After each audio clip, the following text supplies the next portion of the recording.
Hi guys, welcome to my channel. If you haven't already liked and subscribed, please do so now so we don't forget later. In the next few weeks, I'm going to be getting ready for some fiber shows that are coming up, and I do a lot of fiber dyeing. And I'd like to show you some of my processes. I do a few different kinds of techniques, and it's so much fun playing with all the different colors. So today, let's start off with some safety concerns, and I will show you some of my tools that I use, and we'll get started. So one of the safety concerns is when you have tools from the kitchen and you're bringing them into the dye studio, they are not to go back to the kitchen. So dedicate some tools. If you have some excess tools, bring them down, but please keep them down to the dye studio. And tools don't have to be expensive. I've bought many tools from the dollar store, and I have gone to Marketplace for some stuff. I had a cooktop that I wanted to, so I didn't have to use my stove in the kitchen. And so I was able to get something off of Marketplace. I think the most expensive tool that I have is probably my serving dishes that I use on the cooktop. And I actually went to a kitchen supply store and got those as well as the lids. And it just makes life easier because it's a nice large area. If you are to use a pot, you could even go to a secondhand store and get a pot. That way, you're not spending a lot of money, and you can dedicate it to dyeing, because these dyes can be, we're talking about acid dyes, so they can be a little bit dangerous. We don't want to ingest or inhale them, which comes to my second safety, is that when you're dealing with dye powders, there's metals in them. In the acid dyes, there's metals in them, and you don't want to be breathing them into your nose and your mouth. So in the dye form powder, you should be wearing a mask. I wear this one. I don't do a whole lot of dyeing, but this one covers my nose, my mouth. It seals it, compared to the ones that you wear at the hospital.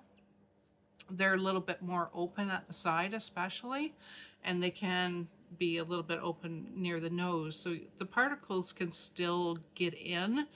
So these ones I recommend. And then if you do a lot of dyeing, I do have one. I'm not sure where it is right now. I have a feeling my husband has been using it for the drywall. But a respirator. And those cover your nose, your mouth, and they have filters. And the filters don't let these tiny, tiny, tiny particles in for you to breathe. I have heard of long-term dyers that don't wear these masks, and the particles getting in and creating cancer. We don't want that.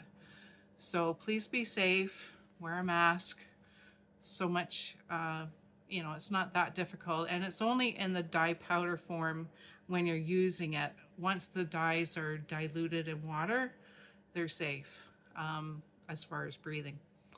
And that comes to the third part. If you have kids in the area, pets in the area, when you're dyeing, just keep them at a really good distance. Or, if you can dedicate a room, that would be better. You can close the door. And that's what happens to me when I'm dyeing. I've got a door that I can shut so that the dog's not coming down all of a sudden. She comes and grabs me when she's hungry. So all of a sudden she's there. It's like, oh, crap. So close the door. And then lastly, dyeing's messy. Wow. So choose an area where you're allowed to get a bit messy. In our old house, before we renovated, I used to dye in the kitchen, and I would cover everything in saran wrap and paper towels everywhere. You know, it didn't matter too much because I knew I was renovating. So if something splattered, it wasn't a huge deal. But, you know, if you've got a really nice kitchen, the last thing you want is dye everywhere from an accident. And because you'll never get it out. So in my old house, I used to go out on the deck, and thank goodness, because I had all sorts of accidents between the wind and knocking things over, and you know, at least it was a safe area. My dye studio that's in behind me, you know, I've got a nice counter. If it gets wrecked, it's a dye studio. I'm sure I'm gonna get dye everywhere eventually. So not too big of a concern. So if there's any other safety concerns that anyone can think of, please put it in the comments below. And now we're going to talk about some of the tools that I use. Okay, so some of the tools that we are going to need. This is a regular scale. It measures grams, it measures kilograms by the pound, by the ounces. This is what I use for weighing fiber, and I have a basket, and I just put the fiber in the basket. And our next tool will be this micro scale. And as you can see, it's very tiny.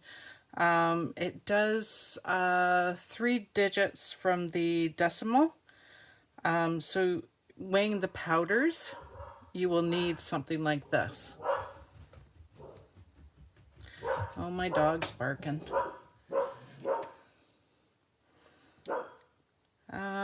Okay, so what I use, I get these cups from the dollar store, and I put that on there, put my dyes in there, and then I can put that right into the container that the dyes are going to be mixed into.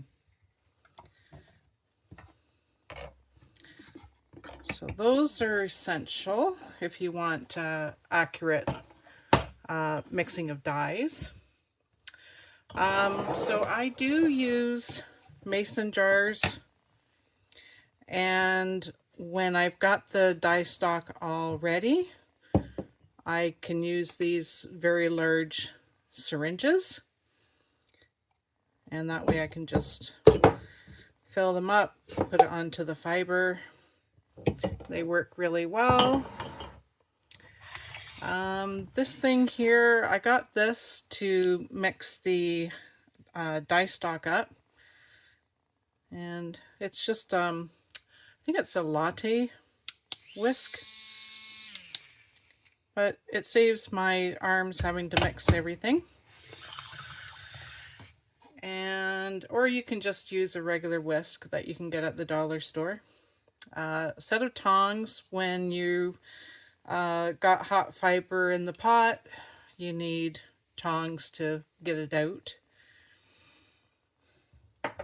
And this little strainer here, I got this at the dollar store. It kind of needs replacing as there's quite a bit of rust on it.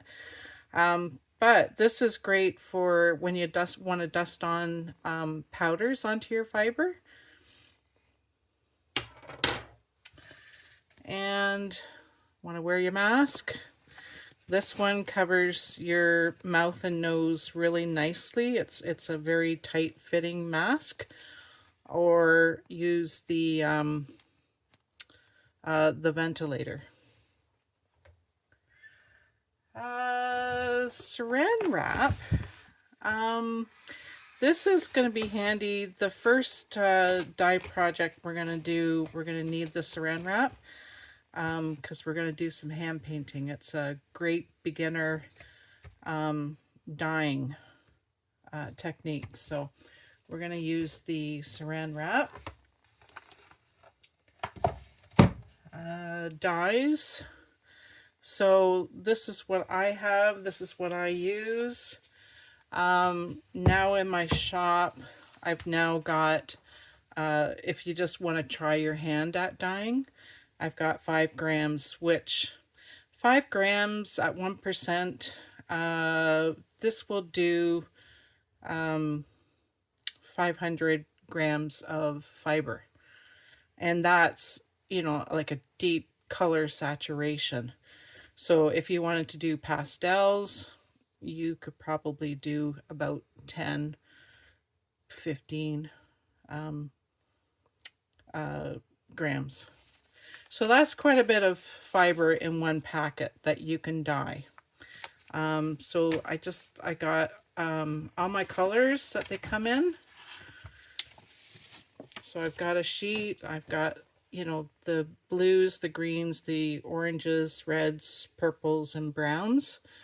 So I've got that all laid out so that I can see exactly all the dyes that I have. And this is the deepest color saturation. And so if I wanted a lot less saturation, then I just add a lot more water and very little dye. So this just gives me a guide of all the colors that I have. And this one here, I got it from a company that I bought my dyes from. And this is mixing just the primary colors, the red, yellow, and blue. And then you've got your black as well.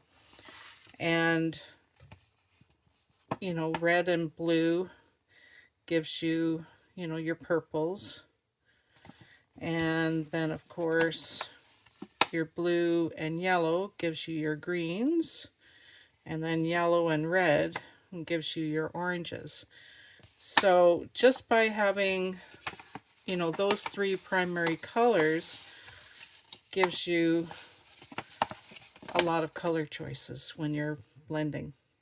The only thing is, it is hard to get a good solid color when you do this, because quite often they will break into their original color. So that you just have to be careful with and just kind of play around with. And, oh, a kettle. So I have a kettle. This is for making the dye stock. You need hot water to dilute the powders. And you only need a little bit just to mix the colors, and then you can add cold water if you like. Seeing as you're dealing with heat, you need some oven mitts. These were my old kitchen ones, so I thought, well, they can come downstairs to the dye studio. And you can use a pot. This one is dedicated to the dye studio. It does not go in the kitchen, ever, ever, ever. And then a strainer. So, and this is how this technique of hand painting, I will put water in the pot, put this on top, put the fiber here to steam set, and then put the lid on. So this works out really handy. And it's also handy if you're doing putting it with the fibers in the pot. You've got lots of water, then you can use this to strain the fiber so it's not all going down the sink. And we also, the acid reactive dyes, you need acid for them to stay on the yarn fiber. So I've got vinegar that I use, and you can also use citric acid, which I don't have any here right now. The difference is with vinegar, there's of course a smell. Some people find it offensive. I don't mind the smell, so this is what I use. I get it from Costco, so it's a cheaper option. But the citric acid, there is no smell, so there's a lot of people that prefer that over the vinegar. And lastly,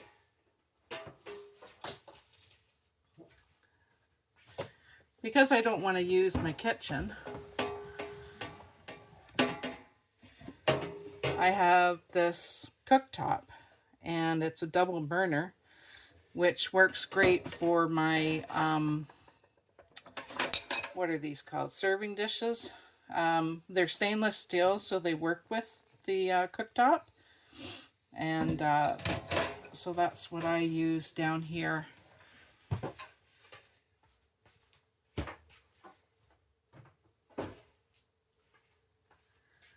And I think that's all the tools that I can think of. The different techniques, we might get into a little bit different tools, we'll see. And but for now, this is it. Okay. Okay, I think that's the end of this video. And the next video I will be showing you how to hand dye fiber. It's a lot of fun.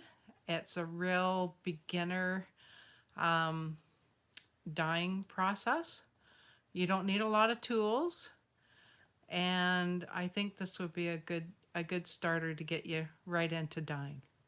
Okay, until next time. Bye.